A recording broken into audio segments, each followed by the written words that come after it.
अस्सलाम वालेकुम students.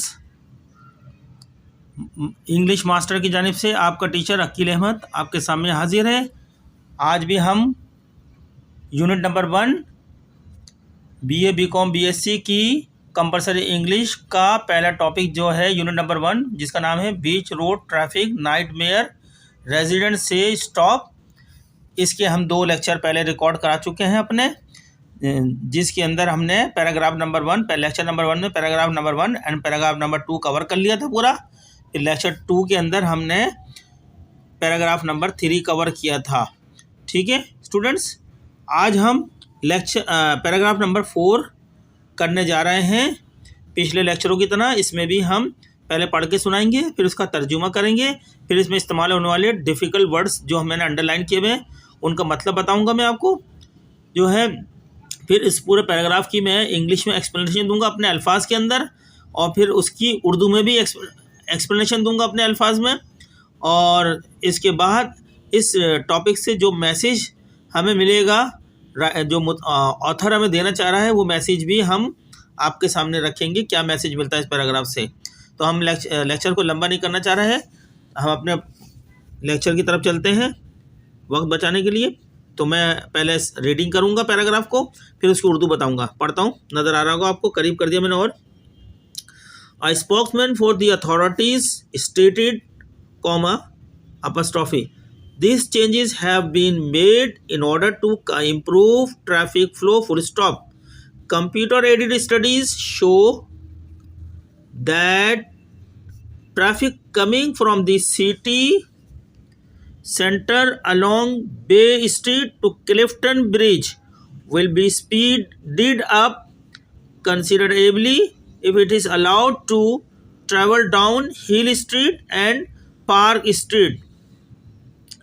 This means that all northbound traffic will have to go along Island Way and turn north into Beach Road full stop.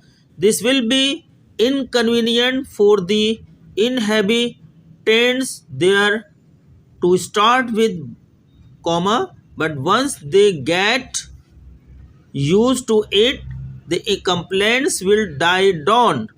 तो students, ये जो अभी हमने इसके आपके सामने रीडिंग किया है पैराग्राफ नंबर 4, ये मैंने पूरा रीड किया है। अब मैं इसकी आपके ट्रांसलेशन बताऊंगा पैराग्राफ की उर्दू में, ठीक है, ताकि आपको ये बात समझ में आ जाए कि ये पैराग्राफ क्या कह रहा है। उसके बाद फिर वर्ड्स मीनिंग बताऊंगा मैं।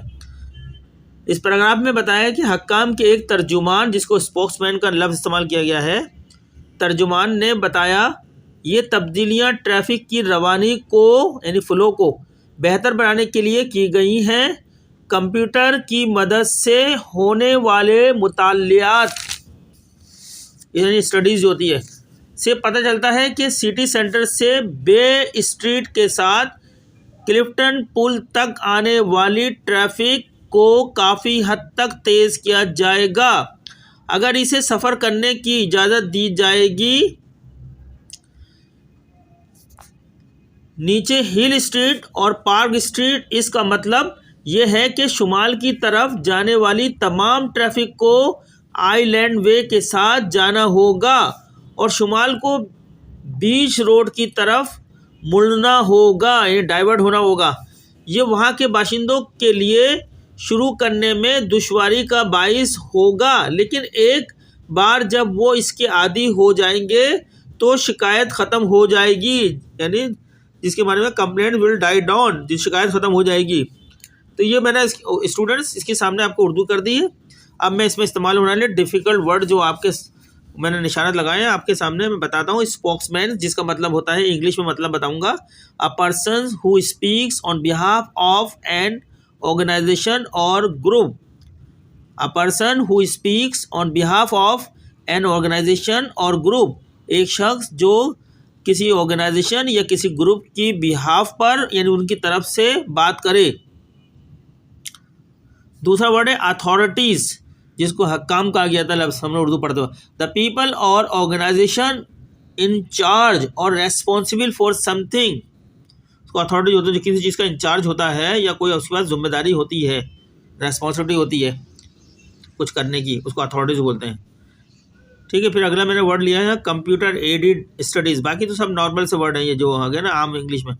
कंप्यूटर एडेड स्टडीज़, इसका यहाँ मतलब है studies that use computer technology to analyse information. फिर नेक्स्ट वर्ड है हमारे पास स्पीड अप कंसिडरेबली, जिसके माने हैं ग्रेटली इंक्रीज इन स्पीड। फिर एक वर्ड हमारे पास है इनकन्वीनियंट।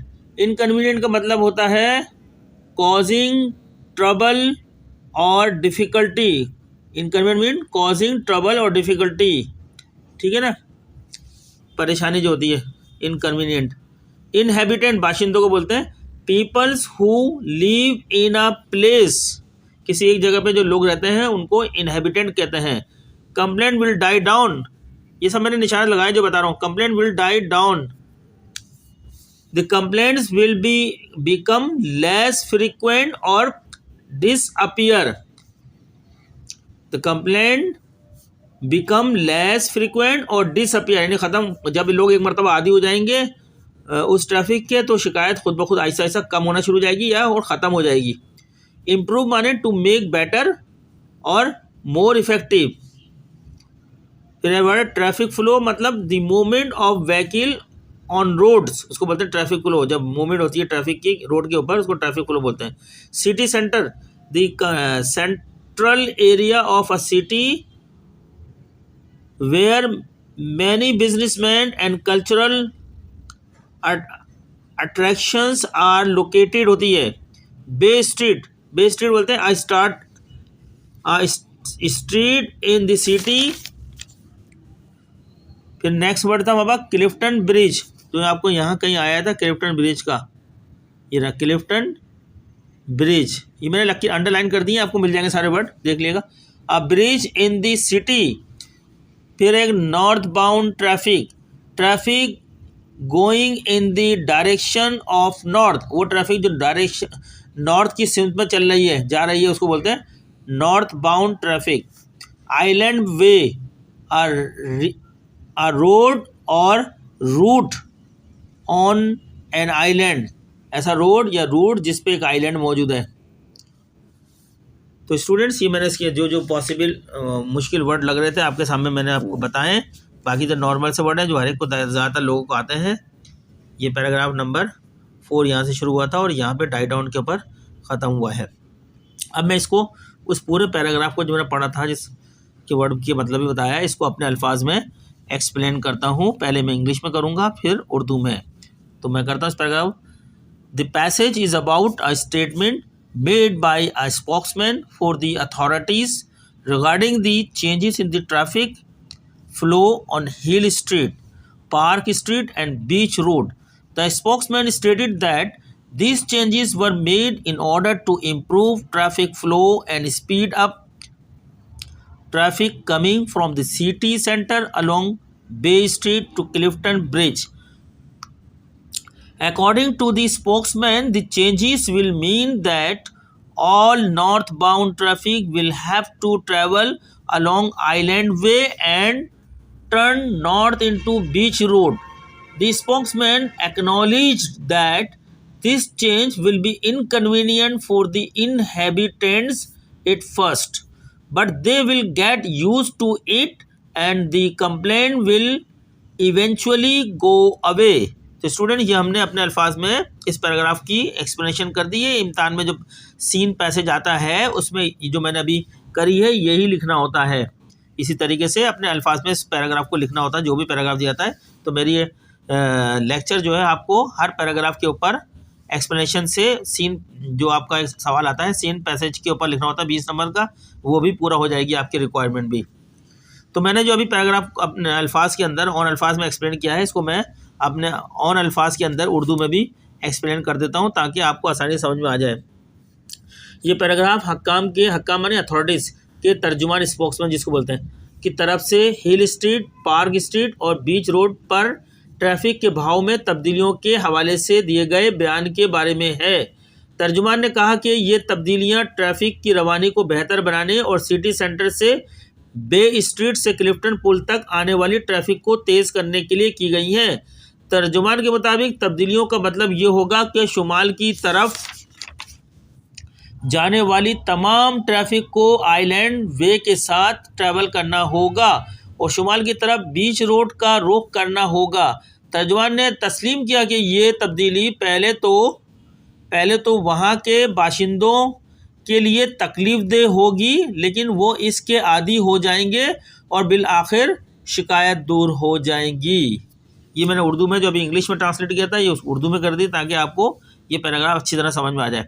इस पैराग्राफ से क्या मैसेज निकल रहा है हमें, जो हमने निकाला इस मैसेज से, तो वो भी मैं आपके सामने रख देता हूँ, पहले इंग्लिश में फिर उर्दू में। The author is presenting a message from a spokesman for the authorities regarding changes in traffic flow in the city. The message is that the changes were made to improve traffic flow and speed up traffic coming from the city center to Clifton Bridge. The spokesman acknowledges that the changes will be inconvenient for the inhabitant at first, but they will get used to it and the complaints will eventually go away. The author is relaying RELAYING इसकी spelling होती है relay करना, information देना, relaying this information to the students in order to provide them with context and an understanding of the reasoning behind the changes in traffic flow. The authors may also be trying to prepare the students for the changes and encourage them to be patient during the transition period. तो students ये message मैंने जो इसका निकाला है आपके सामने रख दिया, जो यहाँ पे ऑथर्स बताना चाहता है, जो मेरी समझ के मुताबिक है मैसेज। ठीक है, इसको मैं उर्दू में ही बता देता हूँ जो बताया है। मुसन्निफ यानी ऑथर शहर में ट्रैफिक के भाव में तब्दीली के हवाले से हकाम के तर्जुमान का पैगाम दे रहा है। पैगाम यह है कि तब्दीलियाँ ट्रैफिक की रवानी को बेहतर बनाने और सिटी सेंटर से क्लिफ्टन पुल तक आने वाली ट्रैफिक को तेज करने के लिए की गई हैं। ठीक है, आपको समझ आया? आगे तर्जुमान कहता है, तर्जुमान तस्लीम करता है कि ये तब्दीलियां पहले तो वहाँ के बाशिंदों के लिए तकलीफ का बाइस होंगी, लेकिन वो इसके आदी हो जाएंगे और बिलाखिर शिकायत दूर हो जाएगी। मुसन्निफ ये मालूमात तालिब इल्मों को फराहम कर रहा है ताकि उन्हें सयाग व सबाक और ट्रैफिक के भाव में होने वाली तब्दीलियों के पस पर्दा इस्तदलाल को समझ सकें। मुसन्निफ तब्दीलियों के लिए तलबा को तैयार करने की भी कोशिश कर रहा है और मुंतकली की मदद के दौरान सब्र करने की तरगीब दे रहा है। ये इससे मैसेज निकला है। तो यह इस तरह हमारा पैराग्राफ नंबर 4 मुकम्मल होता है हर तरीके से। अब नेक्स्ट लेक्चर में इंशाल्लाह हम कोशिश करेंगे पैराग्राफ नंबर ये 5 जो यहाँ से लेके शुरू होता है, आज से यहाँ ख़त्म होता है फ्लो के ऊपर, फिर लास्ट पैराग्राफ होगा 6 जो बहुत छोटा है रहेगा। इस तरह हमारा ये पूरा लेसन, पूरा यूनिट मुकम्मल हो जाएगा नेक्स्ट लेक्चर के अंदर। तो स्टूडेंट्स, उम्मीद करते हैं कि आपको हमारा लेक्चर अच्छा लगा होगा और आपका की इम्प्रूवमेंट होगी अपने एग्ज़ाम के लिए। हमारे लेक्चर को देख के इस टॉपिक को समझने में बहुत आपको लिए आसानी होगी। तो अगर आपको हमारे लेक्चर्स अच्छे लग रहे हैं तो प्लीज़ आपसे हमारी रिक्वेस्ट है कि आप हमारे चैनल को सब्सक्राइब करें, लाइक करें, आगे दूसरे स्टूडेंट को भी शेयर करें ताकि वो भी इससे इस्तेफादा हासिल करें और ये लेक्चर इस तरह चलते रहेंगे। अपना ख्याल रखिएगा। शुक्रिया।